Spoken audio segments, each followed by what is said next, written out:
So Florida passed a crackdown on sex offenders that has just kicked in. Among some other new restrictions, it bans offenders from living near public pools, which includes pools at apartment complexes, townhome communities, and any place that has an HOA, a homeowners association. But critics, including some victim advocates, say that it may not work as lawmakers intend. Our chief investigator, Craig Patrick, breaks down the changes with perspective from both sides. Two child murders shocked and enraged our country more than 20 years ago. 11-year-old Carly Brucia snatched in Sarasota, sexually assaulted and killed. Emergency? Yes, we got a child missing. How old's the child? 9. She's 9 years old? Yeah. And 9-year-old Jessica Lunsford kidnapped from her own bed in Homosassa, raped and buried alive by known sex offender John Cooey. He was a sex offender living right across the street from her. It led Florida to pass some of the nation's strictest laws on sex offenders. And our lawmakers have been adding restrictions ever since. Statistically, nearly every minute someone is sexually assaulted. Every 9 minutes, that someone is a child. But some child victim advocates and a small number of state lawmakers say the latest restriction could backfire. You don't know what you're doing. This bill doesn't save or protect any children. The new law bans sex offenders from living within 1,000 feet of a public swimming pool. And since Florida already had a 1,000-foot ban around schools, parks, and playgrounds, and kids also play in pools, supporters like the Seminole County Sheriff say it's common sense. If it applies well to a park and playground, well, how in the world could it not apply to a public splash pad or pool? But with so many pools and subdivisions, condos, townhomes, apartments, and mobile home communities, it will be harder for sex offenders to find places to live. And here's where critics say that could lead. Every motel, every little rinky-dink place have pools.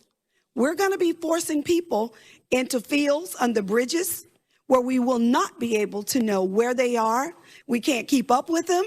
The legislature's own staff analysis notes this law will likely increase the number of homeless sex offenders.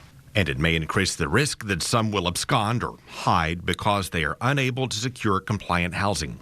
And that could make it harder to track and monitor sex offenders in Florida. Anytime that I see that the staff analysis is contradicting what the bill sponsor is trying to do, my antenna go up. House Minority Leader Fentress Driscoll was one of 9 House lawmakers who voted against the bill. The other 103 voted for it. The fact that the legislature passed this bill, even knowing that there were these concerns, should be a red flag to everybody. And when they become unhoused, they're harder to watch, harder to understand what they're doing, where they're going. Representative Mike Gottlieb, a criminal defense attorney, said that would also put offenders in a less stable situation, and in so doing, increase the risk of them reoffending after we lose track of them. The bill makes absolutely no sense. It's not protecting anybody. There's no data that supports it. If offenders cannot easily find a home, more may fail to register an address. And that could drive some into the shadows and others back to prison if caught failing to register. State estimates determine that may have a positive indeterminate prison bed impact. In other words, it could add an unknown number of inmates to our already overcrowded prisons.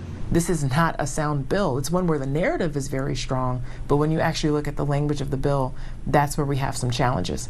The opposition from a small minority of state lawmakers reflects the Libertarian Reason Foundation. Making it harder for them to get housing is really the opposite of a public safety strategy. It will undermine public safety. You can't monitor people if they're effectively off the map.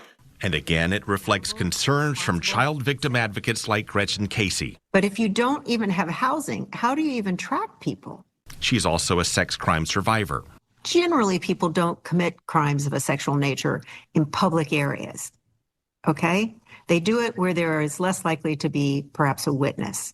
As you might expect, offenders in Florida are hesitant to discuss this on camera. We did find Derek Logue. I don't even live in your godforsaken state. I mean, no offense, but I hate the state of Florida right now. He's on Florida's registry, but convicted of a sex crime in Alabama. Florida is arguably the worst state for a registered person to live. Some people watching this will say that's a good thing. Let the offenders move to the 49 other states. And some of them, yes, committed terrible crimes. Some of them might have urinated behind a dumpster or something while they were drunk and somebody saw them, or they were clicking on some adult porn sites and landed on the wrong site. The primary House sponsor, Rachel Plakin, stressed the new law relates to specific offenses against a minor. This only applies to severe sex offenders who have committed crimes against children.